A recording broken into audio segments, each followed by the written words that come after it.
Hi സുഹൃത്തുക്കളെ, പുതിയൊരു വീഡിയോയിലേക്ക് എല്ലാവർക്കും സ്വാഗതം. നമ്മൾ ഒരുപാട് ആന വീഡിയോസ് ചെയ്തിട്ടുണ്ട്, ഉത്സവ വീഡിയോസ് ചെയ്തിട്ടുണ്ട്, അതുപോലെ ക്ഷേത്ര വീഡിയോസൊക്കെ ചെയ്തിട്ടുണ്ട്. അതിൽ നിന്നെല്ലാം വ്യത്യസ്തമായിട്ടുള്ള ഒരു വീഡിയോ ആണ് ഇന്ന് ഞാൻ ചെയ്യുന്നത്. അതായത് ഒരു വ്യക്തിയെ പരിചയപ്പെടുത്തുകയാണ്. ഞാൻ വർക്ക് ചെയ്യുന്നത് കാർപ്പൻ്റർ മേഖലയിലാണ്. അതുമായിട്ട് ബന്ധപ്പെട്ട് ജോലി ചെയ്യുന്ന ഒരു വ്യക്തിയെ പരിചയപ്പെടുത്തുകയാണ് ഇന്നത്തെ വീഡിയോയിലൂടെ ഉദ്ദേശിക്കുന്നത്. ആലപ്പുഴ കളർകോട് സ്വദേശിയായ വിശംബരൻ ആചാരി. അദ്ദേഹത്തിൻ്റെ ഒരു നിർമ്മിതി സോഷ്യൽ മീഡിയയിലെല്ലാം വൈറലായിട്ടുണ്ടായിരുന്നു. അതായത് അദ്ദേഹം നിർമ്മിച്ച ഒരു നിർമ്മിതി, അതായത് തേക്കിൻ തടി എന്ന് പറഞ്ഞാൽ തേക്കിൻ്റെ വേരും തടിയോടും കൂടിയുള്ള ഭാഗത്ത് അദ്ദേഹം കുറച്ച് നിർമ്മിക്കുകയുണ്ടായി. അതിൻ്റെ പ്രത്യേകതകളൊക്കെ അദ്ദേഹം ആ ചാനലിലൂടെ പറയുകയൊക്കെ ചെയ്തിട്ടുണ്ടായിരുന്നു. അത് എന്താണെന്ന് അറിയാനും ഒക്കെയാണ് ഞാൻ അദ്ദേഹത്തിൻ്റെ വീട്ടിൽ ചെന്നത്. പിന്നെ കൂടുതൽ അറിവുകൾ അതിൽ നിന്നും പഠിക്കാനൊക്കെ അദ്ദേഹം കുറച്ച് പറഞ്ഞു തന്നു. പിന്നെ അദ്ദേഹം ഒരു ക്ഷേത്രദർശനം കഴിഞ്ഞാണ് വന്നത്. ഞാൻ വീട്ടിൽ ചെന്നപ്പം അദ്ദേഹം അവിടെ ഇല്ലായിരുന്നു. പിന്നെ അദ്ദേഹം വന്നു കഴിഞ്ഞ് പിന്നെ പെട്ടെന്ന് വീഡിയോയ്ക്ക് വേണ്ടി തയ്യാറായി. അന്നേരം ഒരു ഇൻട്രോ എടുക്കാനുള്ള സമയം കിട്ടിയില്ലെന്ന് പറഞ്ഞാൽ ഞാനും പെട്ടെന്ന് ഓർത്തില്ല. അദ്ദേഹത്തെ വർത്തമാനമൊക്കെ പറഞ്ഞിരുന്നു കഴിഞ്ഞു, ഞാനും ഓർത്തില്ല. പിന്നെ വീഡിയോയിലേക്ക് പെട്ടെന്ന് അങ്ങ് കടന്നത് കൊണ്ട് അന്നേരം ഒരു ഇൻട്രോ എടുക്കാൻ സമയം കിട്ടിയില്ല. അതുകൊണ്ട് അതേക്കുറിച്ചൊരു മുഖമുര പറഞ്ഞെന്നേ ഉള്ളൂ. അദ്ദേഹം നിർമ്മിച്ച നിർമ്മിതികളും ഇപ്പോൾ നിർമ്മിച്ചുകൊണ്ടിരിക്കുന്ന കാര്യങ്ങളുമൊക്കെയാണ് നമ്മൾ വീഡിയോയിൽ ഉൾക്കൊള്ളിക്കുന്നത്. ഇപ്പം കൂടുതലായി അദ്ദേഹം ഇതാണ് ആവണിപ്പലക ഒക്കെയാണ് കൂടുതലും നിർമ്മിച്ചുകൊണ്ടിരിക്കുന്നത്. പ്രായമായി 84 വയസ്സായി.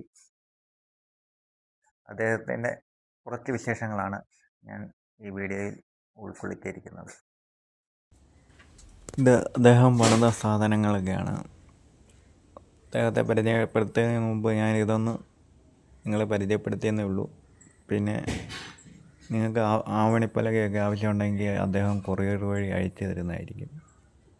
ഞാൻ നമ്പർ കൊടുക്കാം.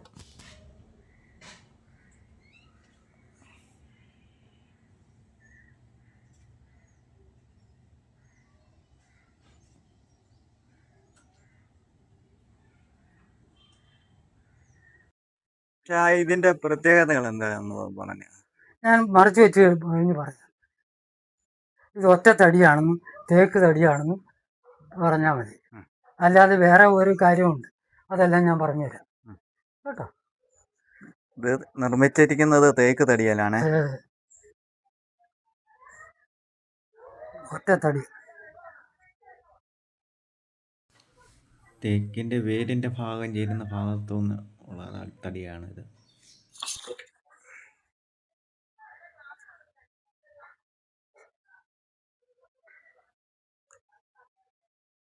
പറഞ്ഞുതരാം. ഇത് സിംഹം. ഇതിൻ്റെ പള്ളയ്ക്ക് ഈ മൃഗത്തിൻ്റെയൊക്കെ ഈ അയവ് കൊത്തിത്തിരുന്ന പക്ഷിയുണ്ടല്ലോ, ഇരട്ടത്തലച്ചി, അതാണ് ഇത്. മനസ്സിലായി? ഇത് കണ്ടോ? കിട്ടിയോ? അത് കിട്ടി. ഇത് പുലിയാണ്. ഇത് കേഴ. കേഴ എന്ന് പറഞ്ഞാൽ മാനിൻ്റെ വർഗം, പെണ്ണാണ്. കേഴ. ഇത് കേഴ. ഇത് കേഴ. കിട്ടിയോ? ഇത് ആന. ഇങ്ങോട്ട് തിരിക്കണമായിരിക്കും അല്ലേ? വേണ്ട, ഇങ്ങനെ തന്നെ എടുത്തോളാം. എപ്പോഴും തിരിക്കാൻ ബുദ്ധിമുട്ടല്ലേ.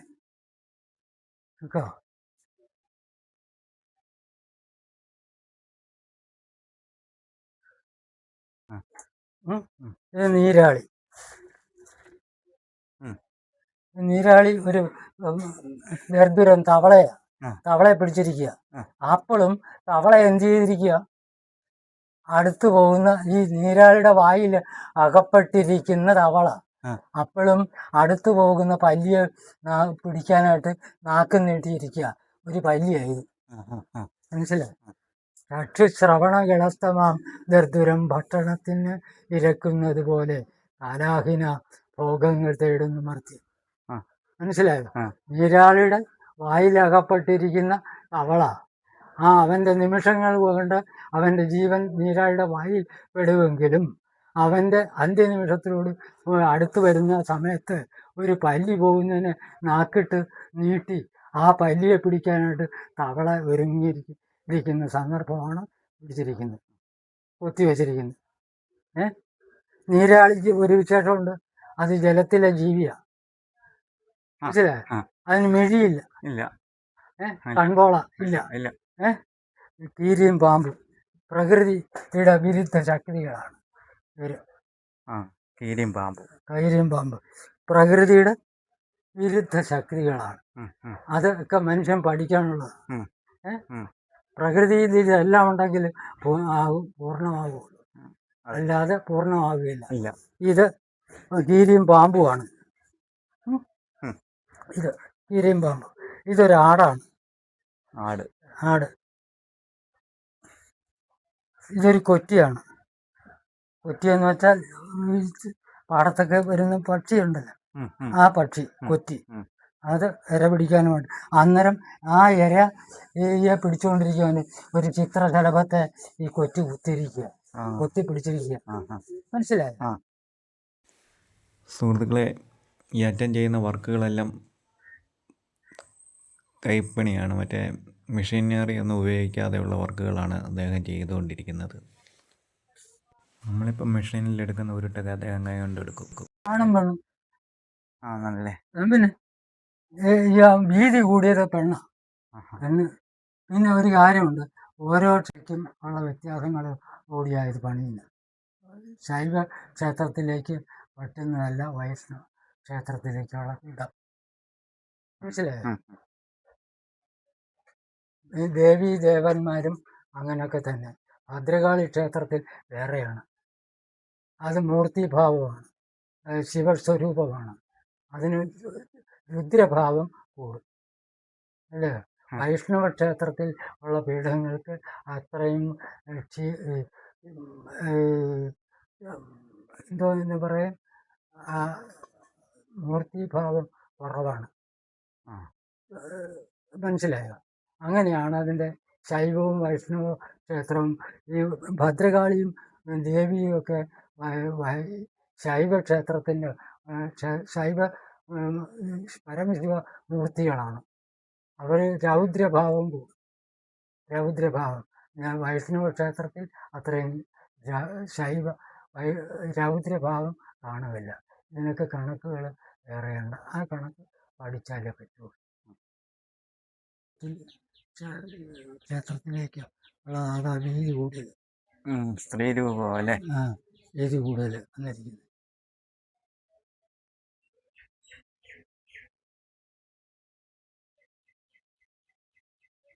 ഇതെല്ലാം അയച്ചു കൊടുക്കാനുള്ളതല്ലേ? അതെ, അയച്ചു കൊടുക്കാനുള്ള.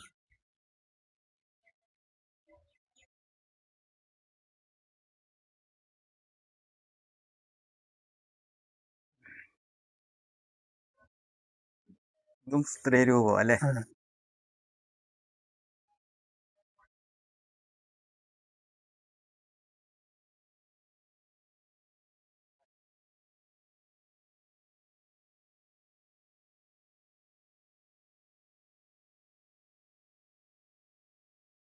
അതൊരു പുസ്തകപ്പെട്ടി. തുറക്കാതെ, മറ്റേതും തുറക്കാം. അതറിയാം.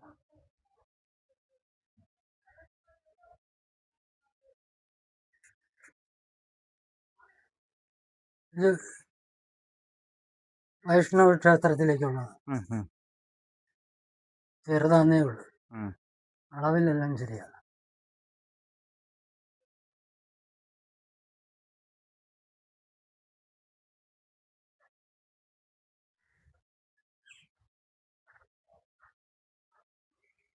ഇത് പണിതുകൊണ്ടിരിക്കുന്നേ ഉള്ളൂ. അതിന് ബാക്കി കാര്യങ്ങളൊന്നും ആയിട്ടില്ല. വിശ്വകർമ്മദേവന്റെ വാഹനമായിട്ട് കണ്ടതിൻ്റെ അർത്ഥം എന്താ? അറിയില്ല. ഈ ഹംസത്തിൻ്റെ അടുത്ത് ഒരു പാത്രത്തിൽ സ്വല്പം വെള്ളവും മറ്റൊരു പാത്രത്തിൽ സ്വല്പവും പാലും കൂടെ വെച്ചാൽ വെച്ച് ഇത് രണ്ടും കൂടെ ഒരു പാത്രത്തിലാക്കി ഈ ഹംസത്തിൻ്റെ മുന്നിൽ വെച്ച് കൊടുത്താൽ എത്ര കണ്ട് ക്ഷീരം നമ്മൾ ഒഴിച്ചുവോ അത്രയും ആ ഹംസം കുടിച്ചിട്ട് നമ്മൾ ഒഴിച്ച ജലം അത് മിച്ചം കാണും ആ പാത്രത്തിൽ. അങ്ങനെ വേർതിരിച്ച് ഭക്ഷിക്കുവാനുള്ള അവയവം ഹംസത്തിനുണ്ട്. നന്മ തിന്മകളെ വേർതിരിക്കാൻ ഉള്ള കഴിവ് ആ ഹംസത്തിന് ഉണ്ടെന്നർത്ഥം. അതാണ് നളദമയന്തിമാരിൽ ഈ ഹംസത്തിനുള്ള പ്രാധാന്യം. മനസ്സിലായോ? അപ്പോൾ അതിൻ്റെ മനസ്സിലായി.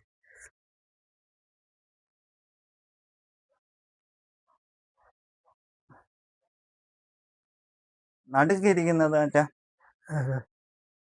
അതാ രൗദ്രഭാവം കൂടുതലാണ്, അതിനുള്ളതാ അത്. മനസ്സിലായി? രൗദ്രഭാവം കൂടുതലുള്ള ഇതിനല്ലേ? അതെ. വൈഷ്ണവ ക്ഷേത്രത്തിന് അത്രയും രൗദ്രഭാവം പറ്റിയല്ല. ഈ സ്ത്രീ പുരുഷ യോനീഭേദം വരുമ്പോൾ നീളാകൃതിക്ക് വ്യത്യാസമുണ്ട്.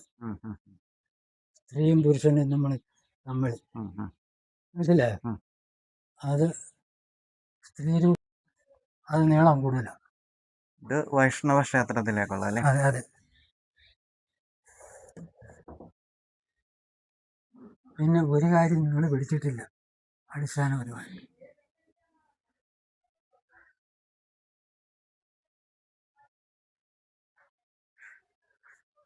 ഓംകാര ഇതിന്റെ എന്താ പ്രത്യേകതയായിട്ട് പറയുന്നത്? ക്ഷേത്രങ്ങളിലൊക്കെ ക്ഷേത്രം നട തുറക്കുന്നതിനൊപ്പം ശംഖുനാഥം മുഴക്കും വെളുപ്പാങ്കാലത്ത്. ആ ശംഖുനാഥം മുഴക്കുമ്പോൾ ആ ശബ്ദം കേൾക്കുമ്പോൾ ധർമ്മബോധം ഉണരുക. ശംഖിൻ്റെ നിറം വെളുപ്പാണ്, അത് ധർമ്മത്തിൻ്റെ ചിഹ്നമാണ്. ധർമ്മം വെളുപ്പ് നിറത്തിൻ്റെ ചിഹ്നമാണ്. ഈ മനുഷ്യ ജീവജാലങ്ങളെല്ലാം ധർമ്മനാഥം കേട്ട് ഉണരുക എന്നുള്ള അർത്ഥത്തിലാണ് ക്ഷേത്രങ്ങളിലൊക്കെ വെളുപ്പാങ്കാലത്ത് ഈ ശംഖുനാഥം മുഴക്കുന്നത്. മനസ്സിലായോ? ശംഖുനാഥത്തിന് ഇങ്ങനെ പ്രാധാന്യമാണ്. ധർമ്മബോധം. ശംഖും ചക്രവും ഗദയും പത്മം ഇങ്ങനെ 4 പുരുഷാർത്ഥങ്ങൾ. ശംഖം എന്ന് പറയുന്നത് ആദ്യത്തെ ധർമ്മത്തിൻ്റെ അടിസ്ഥാനമാണ്. ചക്രം എന്ന് പറയുന്നത് അർത്ഥത്തിൻ്റെ അടിസ്ഥാനമാണ്.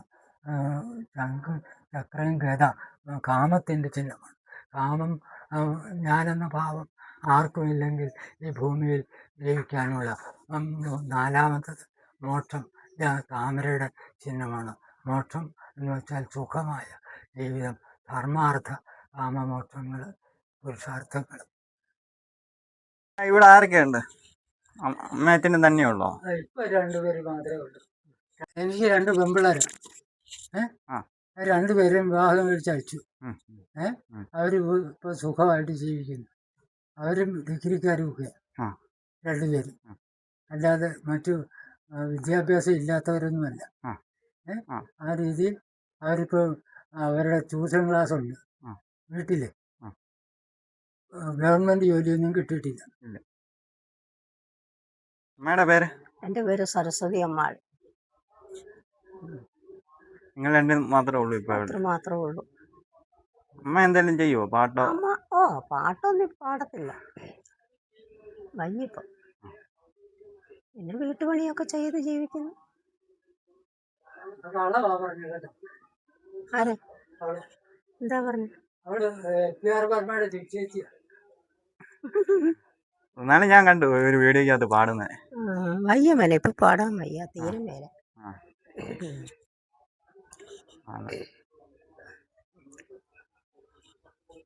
അച്ഛനെ അമ്മയും പരിചയപ്പെടാൻ കഴിഞ്ഞത് വളരെ സന്തോഷമുണ്ട്.